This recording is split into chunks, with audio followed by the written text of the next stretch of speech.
Naam, mvutano umezuka ndani ya CCM.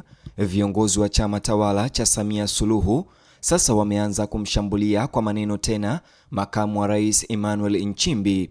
Kupitia maneno yasiyo ya moja kwa moja, viongozi wa CCM sasa wanamrushia maneno makamu wa rais Emmanuel Nchimbi sababu ya maneno yake ya hivi juzi ya kuwaambia vijana wapiganie katiba mpya itakayodumu kwa miaka 50.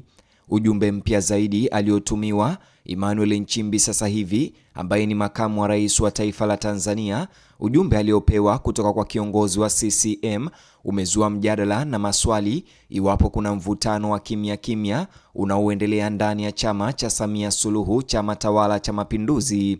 Like video hii, subscribe na ubonyeze alama kengele kabla tusonge mbele na habari na taarifa hizi.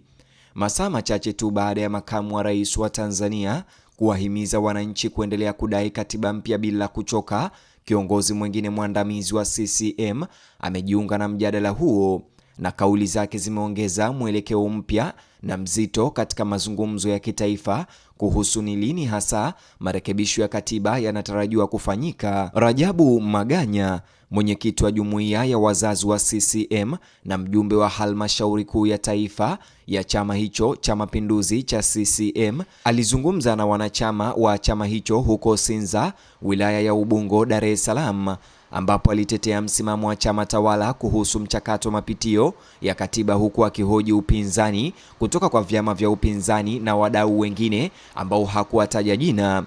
Lakini cha kuvutia zaidi ni kwamba alizungumza maneno mazito ambayo wachambuzi wa masuala ya kisiasa mitandaoni walitafsiria kwamba alikuwa akimjibu au kumshambulia makamu wa rais Emmanuel Nchimbi.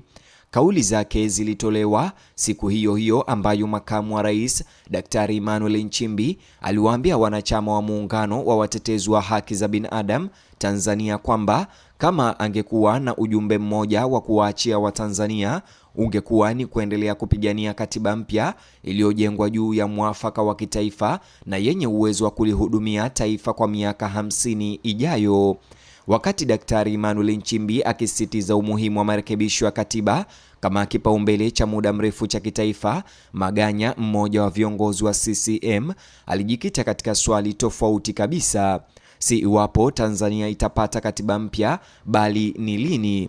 Akizungumza mbele ya wafuasi wa CCM, Maganya alisema anashangazwa na vyama vya siasa na watu binafsi, ambapo neno hili alilotaja kama watu binafsi ndilo wachambuzi wametafsiria kwamba alimlenga Emmanuel Nchimbi. Alisema vyama vya siasa na watu binafsi wanaendelea kuwahimiza wananchi kufanya kampeni ya kudai katiba mpya kana kwamba mchakato huo umesitishwa.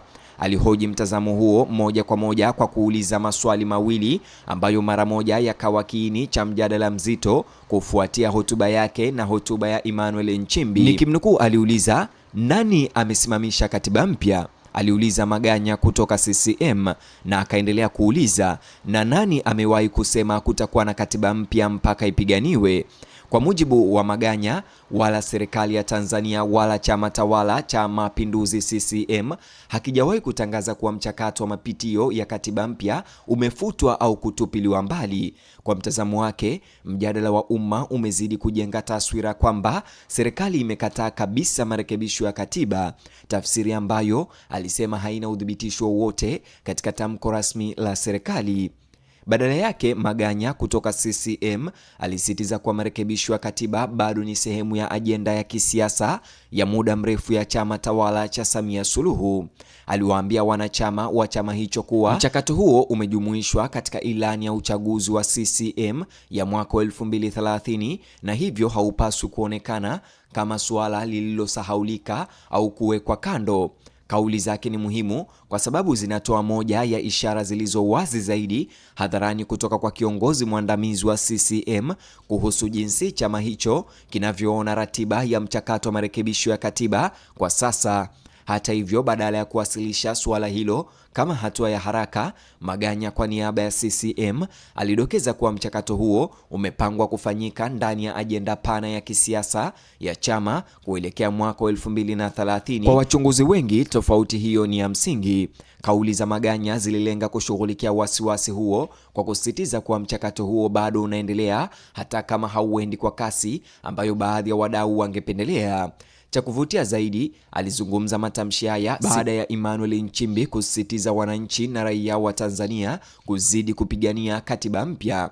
Na sasa Maganya anasema hakuna haja ya katiba mpya kupiganiwa, kwani katiba mpya tayari ni suala ambalo CCM na chama tawala inalishughulikia.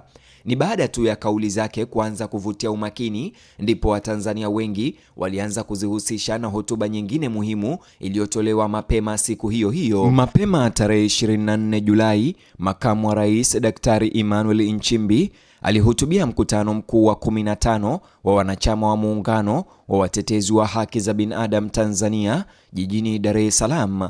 Tofauti na Maganya ambaye alijikita zaidi katika suala la muda wa kufanyika kwa mabadiliko ya katiba, Daktari Nchimbi alisisitiza umuhimu wa mabadiliko hayo. Alielezea suala hilo kama moja ya vipaumbele muhimu zaidi vya kitaifa vinavyoikabili Tanzania na kupendekeza kwa mabadiliko ya katiba yanapaswa kubaki kuwa lengo la pamoja bila kujali tofauti za kisiasa.